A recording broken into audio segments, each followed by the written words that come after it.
Hello there, I'm Jasper. I would like to show you my traditional monitoring tool. Look, these are my applications. Everything is green, everything is cool. Maybe some application is off, but it's temporarily.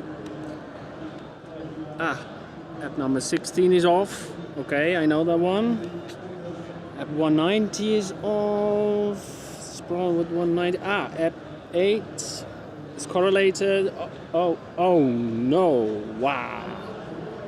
My goodness. What I'm trying to show you here is the comparison between traditional monitoring tooling and monitoring tooling on steroids, and that's observability.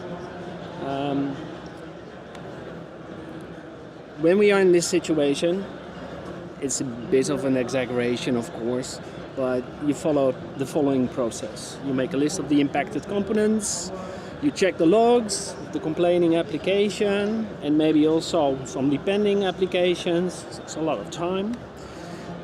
You guess a couple of scenarios, you're starting the root cause analysis, and then you start with the easy one and end with the difficult one.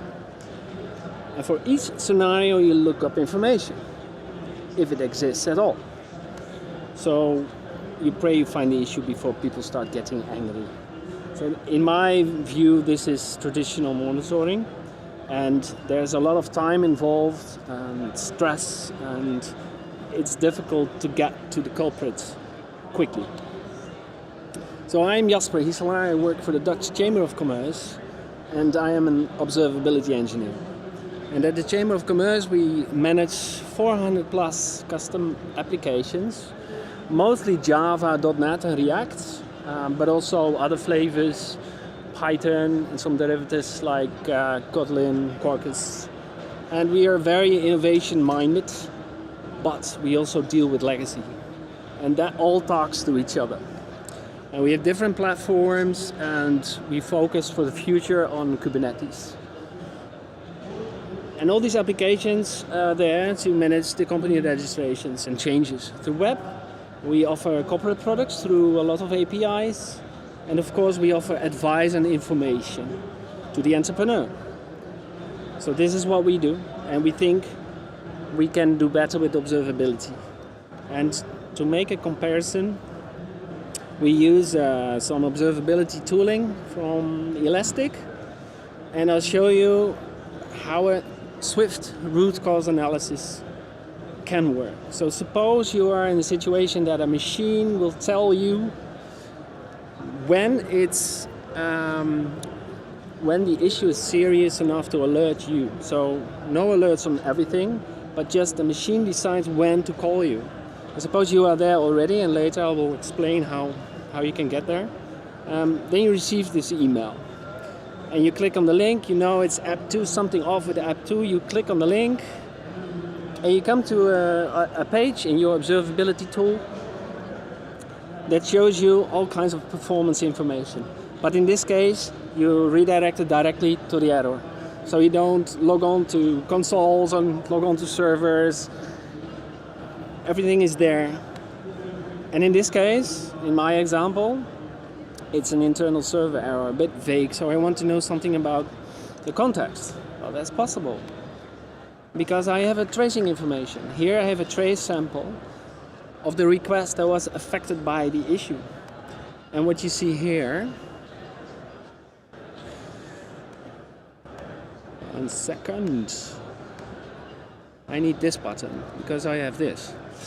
What you see here is app 2, app 3 and app 4 are involved in this request, and it's all colored, and each application was complaining about an error or a failure, and with the last step you see that there's something going on with the database. That's app 4, and when you click this, you are here. Table DB example doesn't exist. Gotcha. So that's quick root cause analysis. What you can also do is look at the logging, but don't look at the logging in all these log files. They're from app 2, app 3, app 4. Here you have an overview of all the correlated logging that was generated because that affected request went through the application. So everything is correlated to each other and shown in a chronological order. So app 2 shows its logging that was caused by this request. App 3 as well, and in the end you see again, DB example doesn't exist. So the logging, many times logging gives you way more information, but it's difficult to find. So if you can correlate everything to the trace and everything to the error, then you can speed up in doing your root cause analysis. And with this data, what you get is a nice overview of all the applications that are dependent on app 2 and all the applications app 2 is dependent on. So this gives you a very cool overview.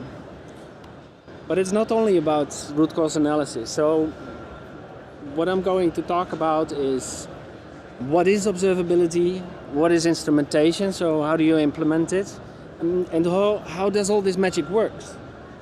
And in the end I will talk a bit about the benefits besides Swift root cause analysis. So when you look it up, observability, what is it? Observability is a measure of how well internal states of a system can be inferred from knowledge of its external output. So well, that's kind of a poem line, which is best explained by the car mechanic analogy. So you have these people who are able to listen to a car engine, so the sound, and feel the vibrations and look at what's coming out of the exhaust pipe, and based on all that information they can pinpoint pretty quickly that it's a problem with the carburetor, for example. And that is observability. And this concept can be applied to applications as well. And for this to accomplish, we use logs. It's about error logs, but also application logs. It's about metrics, resources, CPU, memory usage, and tracing information. So information on to which application is this application talking and what is the quality of that communication. So you want to have all that output of your 400 plus applications we deal with. So how? You instrument those applications. Instrumentation is adding some code to an application and may enable it to send all the output to a destination, and a central destination. That's important. And at the Chamber of Commerce we use a generic pipeline. It's very cool. It's like 100 jobs developers can choose from to support their testing, their building, of course, the quality checks and deployment. And we say, in this example I'll show you, I use Java and Kubernetes, and we say just alter your Kubernetes deployment configuration. And I'm going to show you. But first, what happens when an agent is attached, or what happens when instrumentation is done? Java, the JVM, the Java application, of course, is started by the main class in the main thread. But you also have these pre-main classes, and you can make use of a multitude of pre-main classes for the purpose of instrumentation. And during the pre-main class, the agent is loaded, and you can start adding correlation IDs or getting metric information from the JVM. And funny to mention is that there is also an agent main class, and it means that you can instrument an application on runtime. Sometimes applications are just too big to stop, so it is possible to start instrumentation without stopping the application. Just funny to say, out of scope for now. So what do you need to do? It's extremely easy. You just add a couple of environment variables. And this one does the trick with Java, but with other languages like .NET, Python, it works in a similar way. You instruct the application to make use of, in this case, this pre-main class. And this is the key that's causing that. And this is the path. You must make sure that the agent, it's just a jar, is available on the runtime image that is used to run the application. And we manage those runtime images as well, so we can manage the agents and the versions there.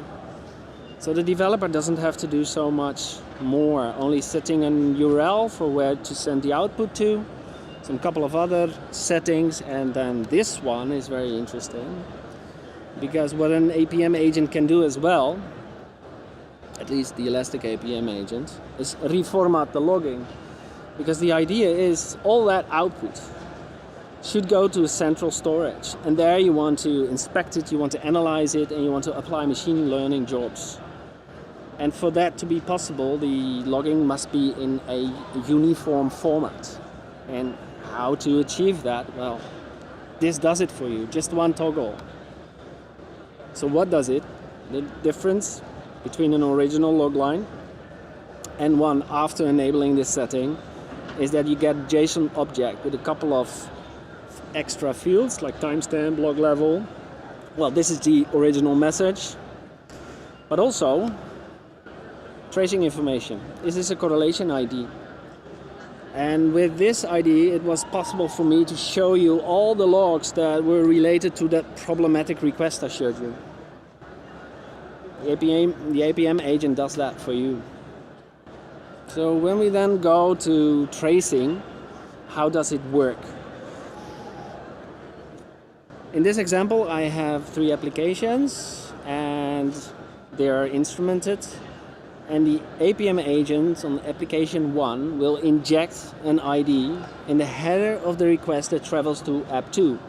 So someone clicks a button on app 1, tracing IDs will be injected in that header, and the agent on app 2 will capture those IDs and register those IDs as parent ID. And then also injects span IDs in the traveling request to app 3. And here the same happens. And the agents collect these IDs and send them to a central server, and in the end it arrives at your big storage. Then the other type of output is logging. I just mentioned it already. When you use this setting, you add correlation IDs to the logging, you reformat the logging, but you can just use your existing log shipping method. Your logging infrastructure doesn't have to change. So as long as that logging is reformatted and the IDs are there, you can send it eventually to Elastic, to that same data storage.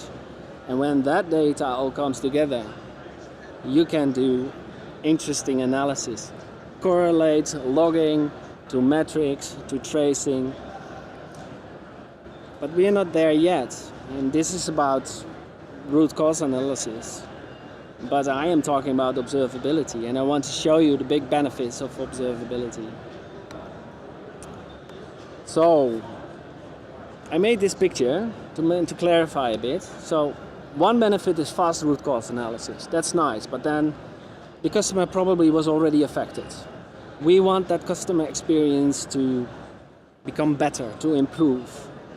And we can do that with observability, because the customer experience is very important. You can design an application, you can design your product, and then you don't know actually what's in between the customer receiving your product and you delivering it. That's customer experience. If a form doesn't function well, customers might go away, or they don't return, or they don't recommend your website and your products to other people. It's extremely important for the success you are working on.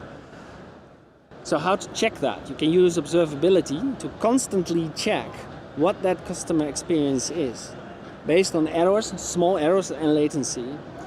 But it's not only about this tracing and logs and metrics I explained that's derived from applications. It's about all the components that are involved in delivering this product and delivering eventually the customer experience. So the network layer can be the cause for delays. Infrastructure, components like Kubernetes, VMware, Linux, Windows, etc. They are all responsible for that customer experience, and their memory usage, for example, is very important for how the customer will receive that product. So if you get that output as well, and so the logs and metrics from your network components and infrastructure components, and especially the metrics, then you can correlate all that. And you can correlate all that to the delivery of that product.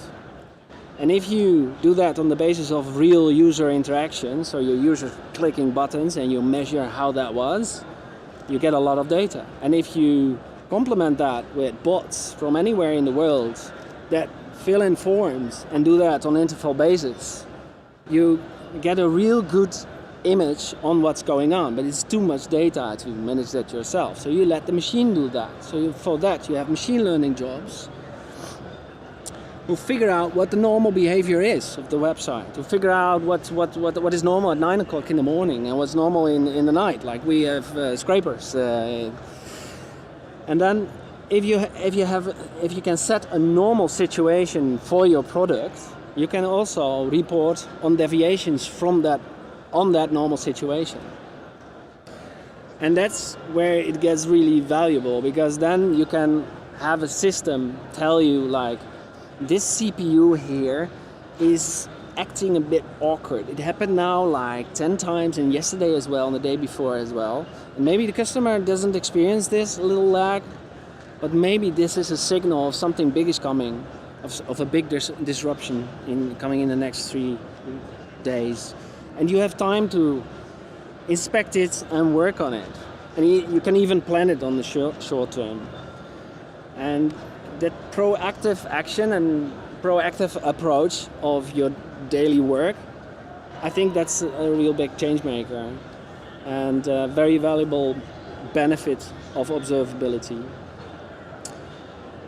So it results in less ad hoc work and less costs in that way.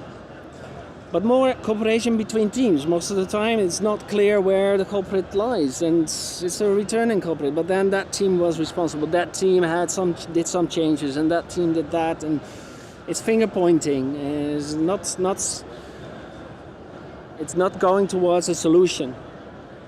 With observability, you don't have those discussions. You immediately know where the culprit lies, and if it's returning based on your historical overviews, you can start working on it together, because if this is the focus, all these teams that are responsible for the delivery of these applications have a mutual responsibility and can help each other to improve it. And because it's so clear, to me it's the only solution you have. And that results in clear governance. People need to take responsibility, and it's easier to take responsibility when it's clear that you are responsible. And in the end, it might lead to better vision, strategy and roadmaps. If you know that within your application landscape there are recurring problems, you might decide to prioritize maintenance of that part of your application landscape, instead of focusing on the new features in that area of your application landscape. And this makes realistic roadmaps. It can also happen that you see that a product is way too expensive to maintain, and it is better to cancel the product. So it's not only for developers a very nice tool and stress relieving tool, compared to the beginning where you saw the traditional monitoring tool. But it's also for each layer in the organization very important to have control on this customer experience. So, this was my talk about observability. Thank you very much for listening. Thank you for having me here. And you can talk to me at the stand of the Chamber of Commerce. We are here just behind these stands on the corner. And I wish everybody a wonderful time here. Thank you.